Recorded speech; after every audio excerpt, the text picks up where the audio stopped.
Perpanjangan pemberian bantuan sosial sampai Juni 2024 diputus secara sepihak oleh Presiden Joko Widodo tanpa persetujuan DPR,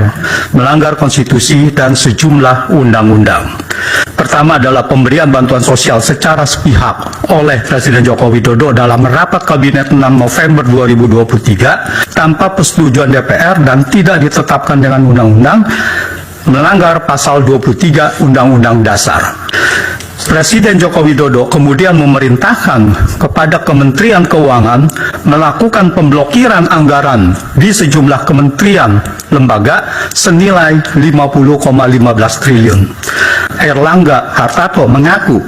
pemblokiran anggaran di sejumlah kementerian lembaga untuk anggaran bantuan sosial.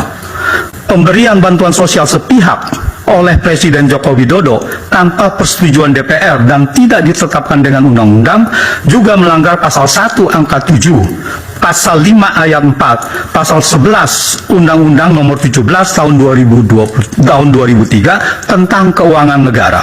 Menurut pasal 34 Undang-Undang Keuangan Negara, setiap pihak termasuk Presiden yang terbukti melakukan penyimpangan kebijakan yang telah ditetapkan dalam Undang-Undang tentang APBN diancam dengan pidana penjara dan denda sesuai dengan ketentuan undang-undang. Penyimpangan kebijakan APBN 2024 dengan memperpanjang bantuan sosial tanpa persetujuan DPR, tanpa ditetapkan dengan undang-undang, masuk kategori tindak pidana korupsi seperti dimaksud pasal 3 ayat 1 Undang-Undang nomor 31 tahun 1999 tentang pemberantasan tindak pidana korupsi yang berbunyi, setiap orang yang dengan tujuan menguntungkan diri sendiri atau orang lain atau suatu korporasi menyalahgunakan kewenangan, kesempatan atau sarana yang ada padanya karena jabatan dan kedudukan yang dapat merugikan keuangan negara dan atau perekonomian negara dipidana dengan pidana penjara seumur hidup atau pidana penjara paling singkat 1 tahun